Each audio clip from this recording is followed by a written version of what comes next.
Então, jovens, profa Deise Lima na área para mais um, ó, o sol passando aí, Resumex com vocês. E o nosso Resumex é da aula de número 45, certo? Da nossa unidade 3, onde nós falamos de vasos comunicantes. Então, pessoal, nós vimos que quando os tubos estão interligados, né? Você tem tubos interligados ali, o que vai acontecer, né? Eles têm que estar interligados, é claro que tem que estar aberto na parte de cima.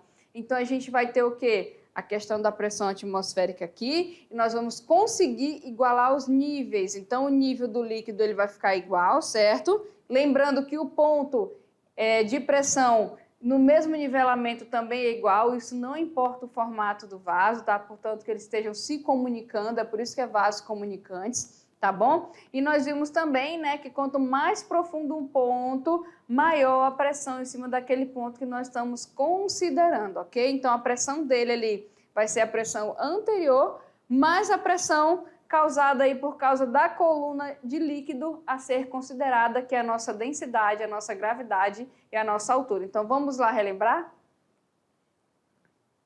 Então, jovens, olha só, na nossa aula de número 45, nós trabalhamos estáticas dos fluidos, tá certo? E aí, nas estáticas dos fluidos, certo? A gente trabalhou, deixa eu passar aqui, vasos comunicantes, tá? Então, nós vimos, jovens, aqui o seguinte, ó, se a gente tem aqui vasos de vários formatos que estão se comunicando, tá bom? Então, o que vai acontecer aqui nesses vasos que estão se comunicando? Olha só, a gente pode ver que o nível de altura do líquido aqui vai ser o mesmo, não importando o seu formato, tá? Ele está aberto aqui na parte de cima, então nós vamos ter a pressão atmosférica agindo aqui, ok? E quando você pega pontos que estão no mesmo nível de altura, a pressão deles é o quê? Igual, tá bom? E também, certo, quanto mais profundo o ponto, maior a pressão sobre eles. Então, se eu desenhar esses pontinhos vermelhos aqui, eu vou falar aqui nos pontos azuis, a pressão é maior, tá? E a aplicação de vasos comunicantes, a gente tem aí na área da construção civil, certo? Nós também temos em máquinas, né, pessoal, máquinas hidráulicas, ok? E pelo princípio de Pascal, a gente fala o seguinte, que o acréscimo de pressão em um ponto de um líquido em equilíbrio transmite-se o que? Integralmente a todos os pontos desse líquido, ok? E aqui, como nós falamos, a máquina hidráulica também é uma aplicação. E ela me fala o quê, pessoal? Ela me fala o seguinte, se você tem aqui, ó, uma aplicação de uma força numa certa área, esses pontos aqui, ó, são transmitidos integralmente e aqui sob essa área aqui, a gente tem a aplicação dessa força, tá? Então, eu posso falar aqui, lembrando que a relação de força sobre área é justamente a pressão, ok? Então, a variação de pressão aqui, ó, quando você pega aqui a menor área, é igual à variação de pressão também aqui nessa segunda área. Belezinha? E aqui com isso a gente tem, então, se é igual que força sobre área, é igual a força sobre área. Para você achar essa força aqui, você vai fazer o quê? Você precisa da divisão das duas áreas e de uma das forças aplicadas. Nesse caso aqui, com a força menor, tu acha maior. Se você aplicar aqui o resultado da força maior, você acha a menor aqui pelo princípio de Pascal. Belezinha, pessoal? Entendido isso? Ok? Vou deixar vocês aí resolvendo os exercícios e depois a gente volta. Até mais.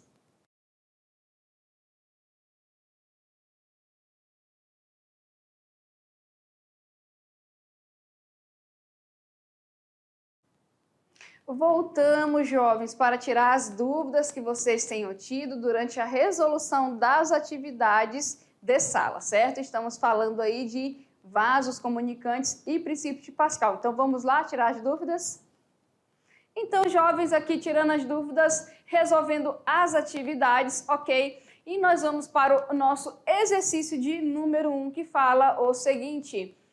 O sistema de vasos comunicantes da figura contém água em repouso e simula uma situação que costuma ocorrer em cavernas. O tubo A representa a abertura para o meio ambiente exterior e os tubos B e C representam ambientes fechados onde o ar está o quê? Aprisionado, tá certo? Então aqui, olha só, a gente pode perceber que esse aqui está aberto e esses aqui estão o quê? Fechados. Então, está simulando o que acontece em cavernas, ok? Bom, sendo o PA a pressão atmosférica ambiente, certo? Que é aqui, ó, pressão atmosférica, tá? Que chamou-se aqui de P de A, ok? P de B e P de C, as pressões do ar confinado nos ambientes B e C. Então, aqui a gente tem uma pressão e aqui a gente tem outra pressão, certo? Pode-se afirmar, pessoal, que é válida a relação. Então, aqui nós temos, olha só, relações colocadas aqui, certo? E aqui a gente tem que perceber o seguinte, tá? O que vai acontecer aqui, ó? A gente tem que eles não estão nivelados, certo? A gente tem que esse A aqui, ó, esse nível está mais para baixo, esse nível aqui está mais para cima e esse aqui é o intermediário, se a gente for ver. Então, o B, ele está com menor nível, certo? De água aqui. O C, ele tem o quê? Um maior nível. Pessoal, então aqui tu vai imaginar o seguinte, né? Por exemplo, tu tem a seringa, certo? Aqui você tem o êmbolo, ok? E aqui tu tem uma certa quantidade, deixa eu fazer com outra cor. Aqui tu tem uma certa quantidade de água, ó, ok? E bem aqui você tem o ar, tá bom? Vou pegar o ar aqui de amarelinho, pronto. Aqui tá as partículas de ar. Bom, o que vai acontecer? Se tu tem aqui, ó, o pistão que vai ser empurrado, pessoal, se você empurrar isso daí, o que vai acontecer? Olha só, se você empurrar isso daí, você vai estar o quê? Certo? Empurrando essa água também. Então, imagine aqui, ó, que aqui tem ó, uma mangueirinha que esteja se comunicando com alguma outra coisa aqui, ó, com alguma outra coisa, certo? Se você aplicar aqui uma força sobre essa área aqui, tu está exercendo o quê? Uma pressão, certo? Então, o que vai acontecer, pessoal? Quanto mais força está aqui, mais você vai deslocar essa coluna de ar para baixo, certo? E você vai fazer com que essa água seja expulsa para cá, concordam? Então, o que vai acontecer? Quanto maior a força aplicada, mais coluna de ar deslocada e mais água você vai empurrar para cá. Então, o nível de água aqui vai ficar o quê? Menor. Lembrando que força sobre a área é o quê? É justamente a pressão. Então, quanto maior a pressão for, menos coluna de água vai estar aqui, porque você está empurrando o ar aqui, está empurrando a água e ela está o quê? Escoando para cá, certo? Então, a relação que é válida aqui é o seguinte, quanto maior a pressão, certo? Menor vai ser esse nível de água que é mostrado, tá? Então, aqui a gente tem o B, tá menor, certo? Do que o C. Então, a pressão aqui, ó, em B vai ser maior. Então, a relação que a gente tem que respeitar é o quê? Quanto maior a pressão sobre os líquidos, maiores serão os desníveis entre os vasos comunicantes. O nível mais baixo tem a ação da maior pressão, que é quem? O B. Depois do B vem o quem? O A. E por último vem quem? O C. Belezinha, jovens? Fechado? Então, aqui, ó, eu tenho uma maior pressão aqui, certo? Eu vou pegar desse nível aqui, ó. Eu tenho uma maior pressão aqui, vou representar pelas setinhas, belezinha? Aqui eu tenho a segunda maior e aqui eu tenho a terceira maior, beleza? Então, aqui nós ficamos com a letra D de dado, certo? A relação que é respeitada é dada por isso daí. Belezinha, jovens? Fechado? Vamos para a próxima questão aparecendo na telinha. No início do século XX, a indústria e o comércio da cidade de São Paulo possibilitaram uma qualidade de vida melhor para seus habitantes. Um dos hábitos saudáveis ligados à higienização bucal foi a utilização de tubos de pasta dental e as respectivas escovas de dente, certo? Então aqui nós temos, ó, o nosso creme dental Dudu fictício, certo? E aqui, pessoal, tá aqui, ok? E tu tem uma pasta dental aqui dentro, o creme dental com uma certa densidade, né? Ele é bem viscoso, então ele é mais denso, certo? E a gente sabe que para sair aqui, certo? O creme dental, você tem que aplicar umas forças aqui, certo? Tu tem que aplicar uma força aqui, ok? Aí tu vai aumentar a pressão aqui dentro, né, gente? Vai sair o creme dental aqui, fechado? Bom, vamos aqui para o que ele está pedindo para nós. Considerando um tubo contendo pasta dental de densidade homogênea, uma pessoa resolve apertá-lo. A pressão exercida sobre a pasta dentro do tubo vai ser o quê, pessoal? Olha só, então a gente tem aqui letra A, maior do meio do tubo, se apertar no meio, menor no fundo do tubo, se apertar no meio, maior no fundo do tubo, se apertar no fundo, igual em todos os pontos, qualquer que seja o local apertado, menor no fundo do tubo, se apertar entre o bico de saída. Então, a gente tem que lembrar aqui, olha só, a gente aperta daqui, pessoal, geralmente espreme, na verdade, daqui, para que a gente consiga aproveitar mais pasta e ela não se acumule aqui, não é verdade? Quando for secando. Mas a gente sabe que se eu aperto aqui, automaticamente a pasta que está aqui, por exemplo, ela vai saindo, certo? Então, o que acontece, pessoal? Se eu tivesse que apertar só aqui para a pasta que está aqui sair, ia ser o quê? Um tubo inutilizado, né? Então, geralmente, eu tenho um líquido de densidade homogênea aqui, que é o creme dental, certo? A densidade dele é a mesma, já que é o mesmo produto. E a gente sabe que se eu apertar no fundo, quem está aqui no começo sai. Isso indica o quê? Que a força que eu faço aqui, ela vai ser transmitida a todo o fluido, certo? Até que eu consiga tirar o creme dental de dentro do tubo, certo? Então, eu tenho uma transmissão integral, tá bom? Isso indica o quê? Lá pelo princípio de Pascal, o acréscimo de pressão exercido no ponto de um líquido ideal e equilíbrio é transmitida integralmente a todos os pontos desse líquido, também às paredes do recipiente, onde está o quê? Contido. Logo, certo? Para a gente poder apertar aqui, ó, e fazer com que saia o líquido, a pressão, gente, tem que ser igual em todos os pontos, ou seja, eu tenho uma transmissão integral dessa pressão. Lembrando que a pressão é a força, o quê? Sobre a área. Então, aplica uma força aqui, numa determinada área.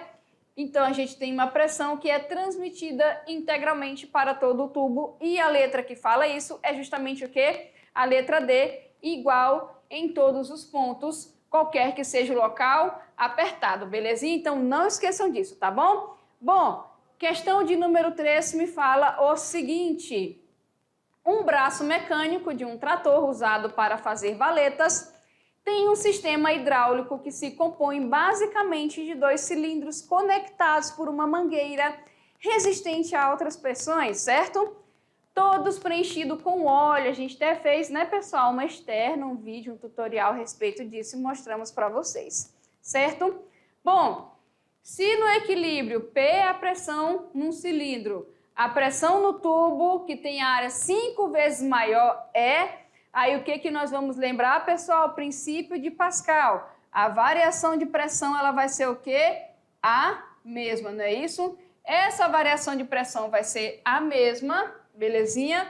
Logo, a força sobre a área aqui é igual a força sobre a área aqui, né? Força na área maior, força na área menor, certo? Se a gente for isolar, esse cara está dividindo, a gente viu que ele passa multiplicando, então ele fica o quê? Força, que eu quero procurar, é a área maior, aí eu tenho aqui a área menor, certo? A área menor vezes a força, belezinha? Não é isso? Logo, pessoal, o que vai acontecer aqui?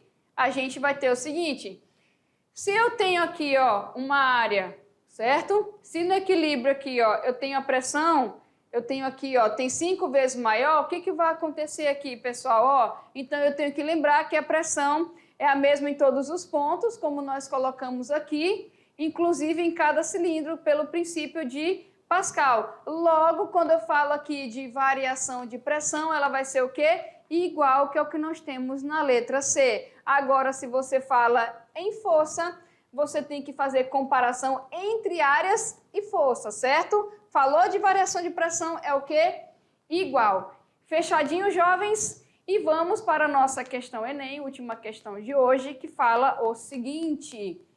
Para oferecer acessibilidade aos portadores de dificuldade de locomoção, é utilizado em ônibus e automóveis o elevador hidráulico. Nesse dispositivo é usada uma bomba elétrica para forçar um fluido a passar de uma tubulação estreita para outra mais larga. E dessa forma, acionar um pistão que movimenta a plataforma, certo? Então, tá explicando aqui um pouquinho. Continuando, olha só, pessoal, comando aqui, ó. Considere um elevador hidráulico cuja área da cabeça do pistão seja 5 vezes maior do que a área da tubulação que sai da bomba, certo? Então, tu tem aqui, ó, que a área menor é A e a área maior vai ser 5 vezes o quê? A área menor. É o que ele está falando aqui, certo? Deixa eu fechar esse meu A aqui. Pronto. Belezinha? Desprezando o atrito e considerando uma aceleração gravitacional de 10 metros por segundo ao quadrado, deseja-se elevar uma pessoa de 85 kg em uma cadeira de rodas de 15 kg sobre uma plataforma de 20 kg. Então, no final das contas, você não quer levar só a pessoa de 15, né, gente? De 85. Eu tenho a pessoa de 85, a cadeira de roda dela, né? E a plataforma. Então, eu tenho que ter força suficiente para levar tudo isso daí, ok? Qual deve ser a força exercida pelo motor da bomba sobre o fluido para que o cadeirante seja levado com velocidade o quê? Constante, tá certo? Velocidade constante aí, ok? Então, pessoal, eu estou procurando quem? A força, tá? Vamos resolver aqui, ó. Bom, fazendo um diagrama da situação, a gente tem aí, ó, tá a força que vai ser aplicada no motor, tá aí o diâmetro, né, que é a distância, que dá pra gente calcular a área, né? E aí é o suporte que vai ser içado, certo? Lembrando que a massa da pessoa é 85 kg, a da cadeira é 15 kg e a da plataforma é 20 kg, certo? Logo, essa força que vai ser... Lembrando que os pontos aqui, ó, a pressão vai ser transmitida integralmente aqui, certo? E aqui a gente vai ter a força, ó, e essa força vai ter que levantar tudo isso aqui, ok? Então, logo, primeiro a gente vai somar essas massas do sistema. Então, a massa é 85 mais 15 mais 20, tem que elevar quanto? 120 kg de massa, tá certo? Logo, pessoal, qual é o peso que tem que ser suspendido ali? O peso que tem que ser suspendido, que é massa vezes a gravidade, eu tenho que fazer uma força o suficiente para levantar quanto? 1.200 newtons, certo? Logo, a força que vai estar aqui, que vai ser transmitida aqui, ó, vai ter que elevar quanto? 1.200 newtons. Lembrando na nossa equaçãozinha que é a força maior sobre a área maior, a força menor sobre a área menor. Nesse caso aqui, o que nós vamos fazer, certo? Eu tenho aqui, ó, a força, vamos chamar de 1, belezinha? Vai ser colocada aqui sobre a área maior. E a força menor, pessoal, que vai ter que ser aplicada aqui, tem que ser o suficiente para levar o quê? O peso. Então, fazendo aí, ó, uma tradução, vamos ficar assim, ó, tá aí, ó, F1 sobre A igual a peso sobre a nossa areazinha, que nós vimos no início lá da questão, que ela é o quê? 5 vezes maior, certo? Então, vamos colocar aqui, deixa eu apagar. Então, tá aí, ó, a força que vai ser aplicada agora nesse nível de linguagem aqui do nosso desenho para ficar mais fácil para vocês entenderem. Pronto, ó, a força é F1, agora fica melhor para entender, né? Eu apaguei aqui. A força é F1, a área menor, vai transmitir aqui, ó, a borrachinha, se liga. Aí aqui, ó, vai ter que suspender o peso, tá aqui o peso, ó. E aqui a área é 5 vezes maior do que aqui. Pronto, ficou mais fácil agora da gente visualizar. Substituindo, vamos simplificar esse A, certo? A gente não precisa calcular, porque já que a gente tem que estar igual de um lado do outro, a gente simplifica, certo? O que vai sobrar aqui, então? O peso sobre 5, tá aqui, ó. O peso sobre 5 tá aí. Dividindo, a gente tem quanto? Tem que ser aplicado 240 newtons de força para que a gente consiga levantar um peso de 1.200 newton, certo? E aqui, ó, só para a gente fechar o nosso pré-requisito aqui, assista, pessoal, para a próxima aula, empuxo, tá? Animação de empuxo para ajudar vocês a entenderem, ok? O nosso conteúdo da próxima aula, belezinha? Vem aqui comigo. Então, nós vimos ali no exercício que para levantar 1.200 Newton de peso, precisa aplicar 240. Logo, se você precisar levantar um peso maior, você vai ter que aplicar mais força. A diferença de pressão é igual. A força ela vai ser o quê? Lançada do outro lado maior, certo? Belezinha, jovens? Depois estaremos de volta com mais conteúdo de física para vocês. Tchau, tchau.